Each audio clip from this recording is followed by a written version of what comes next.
we focus mainly on these building types, being factories, warehouses, production facilities, distribution centers, etc. And the use of steel is really the only material which allows the flexibility which is required in these buildings when it comes to, for example, large spans. In order to really optimize the spatial flow within the buildings, steel and the long spans which steel allows us is really the only way we consider, at least in South Africa, to implement these structures. And also often facilities, for example, the pack houses, are in rather remote locations. As an example, we are busy with a project up in Zambia at the moment, and steel is really the only solution for us to be able to design and erect a structure in a remote location, just because of the transport required. And therefore, even the choice of steel members is done in a way where you can optimize a load on a truck to get the most product to these remote locations. So I think it's a combination of design flexibility to suit the function of the buildings, and then also the ease and the speed of erection of these structures, which only steel can really provide.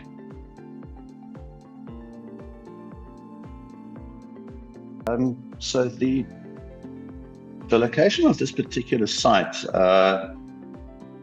actually had quite a large impact on a lot of design decisions. Firstly, as you mentioned, it is rather remote. Secondly, it's adjacent to a operational sugar mill, and I'll get to that shortly. And the site itself, the soil on the site was rather challenging. So we had initially actually designed the building to have more concrete columns for the substructure, and then the roof would have been steel for certain reasons. Due to the poor site conditions or soil conditions, we then had to revise the design of the top structure. Firstly, we had to incorporate a raft foundation, and the implication thereof was a time implication. It's, of course, it takes longer to place a raft foundation than just column footings, and that forced us to consider or to reconsider the structural columns, and the solution was to then opt for steel columns, again much quicker to then erect once we've got the raft foundation in. The other aspect of the site location had to do with the sheeting and the choice of sheeting. We clad the building with Sophintra's textured sheeting in that very dark, the charcoal color, and the reason for that was being adjacent to the sugar mill, we had to take into account the bagasse and the settlement thereof, and how that would actually impact the building. It could appear very dirty very quickly, and for that reason also it had an influence on the shape of the roof of the building, where we have no ridge, so we don't have ridge flashing, which could where the material could accumulate, but also the shape of the building refers back to the placement, which is in the Natal Midlands, and we wanted the building to grow out the landscape and mimic the Midlands, the rolling hills of the Midlands. So it was both a functional and a contextual design driver, really, the location of the site.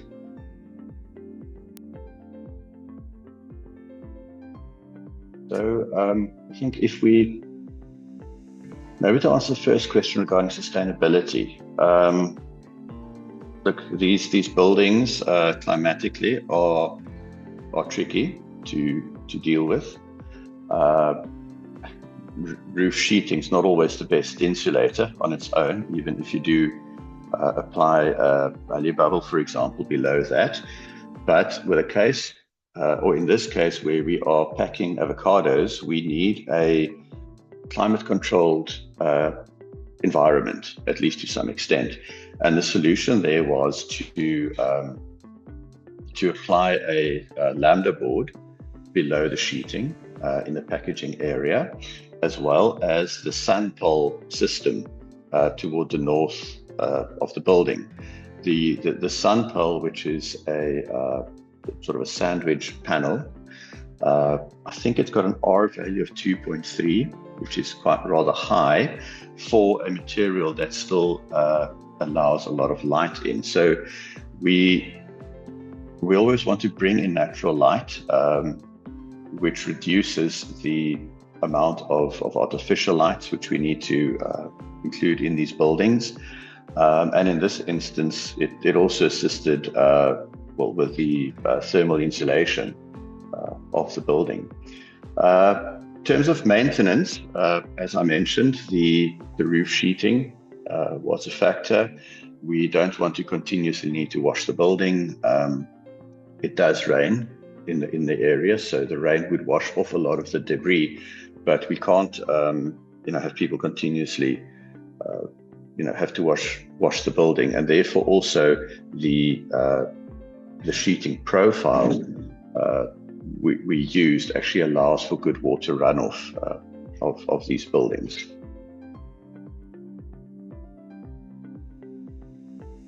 Right, so in terms of scale, actual size, I think this building is just over 12,000 squares under roof.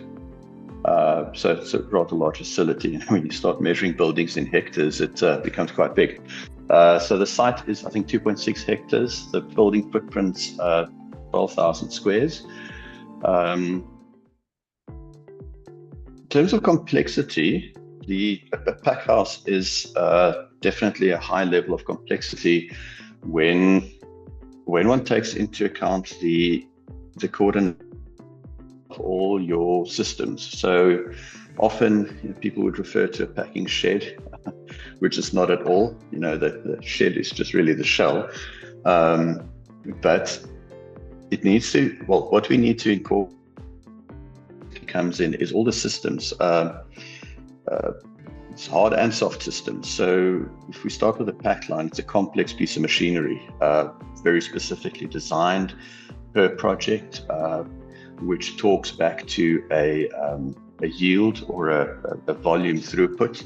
So we have specialists that design call it the hard pack line component, but with that you've got your soft issues like logistics, systems, etc., which need to be incorporated in the design, talking back to volume. So in this instance, the location of the building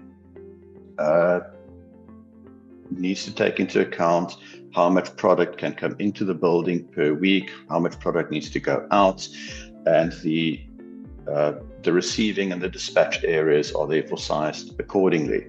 That needs to talk back to refrigeration loads, power demand. Then all this again needs to take into account other services, your electrical, water supply, drainage, which of course with the rock foundation has its own challenges, fire compliance, and then statutory compliance, as well as your export compliance. These lines export to the EU and the UK, so BRC, etc., has a big role to play in design and detailing.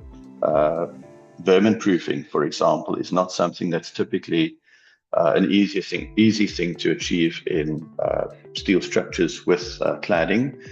So we needed to come up with very specific closure details, where sheeting meets the floor, for example. You may have noticed there were curbs around the building, which has two roles. The one is to seal the building, the other is to protect the building from forklift impact.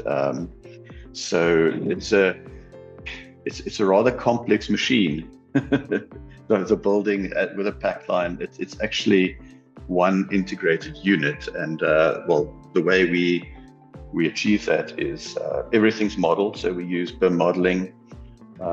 We draw in or pull in all the different components. The steel contractors which we use modeled or do the detailing in Tekla. We then take the IFC model, we pull it in, so all nuts and bolts are included. We then do clash detection, so we ensure no pipes clash. There's no clash with the HVAC or refrigeration pipes. And we actually then adjust our detailing to suit the steel fabricator's details. And that data is also provided to the QS and their team, where they are then able to extract 100% detail up to paint area, for example. I mean, it's so hard to measure paint on a steel structure. If you've got the IFC data, I mean, it is exact. And often we jokingly say, do you want the paint quantity with or without the holes in the steel? So you can measure it that accurately.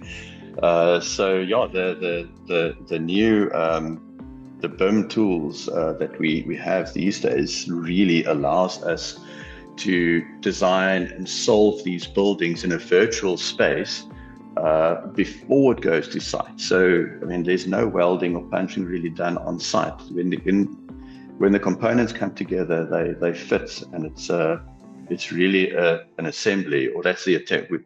The goal is obviously that it's always just the assembly on site.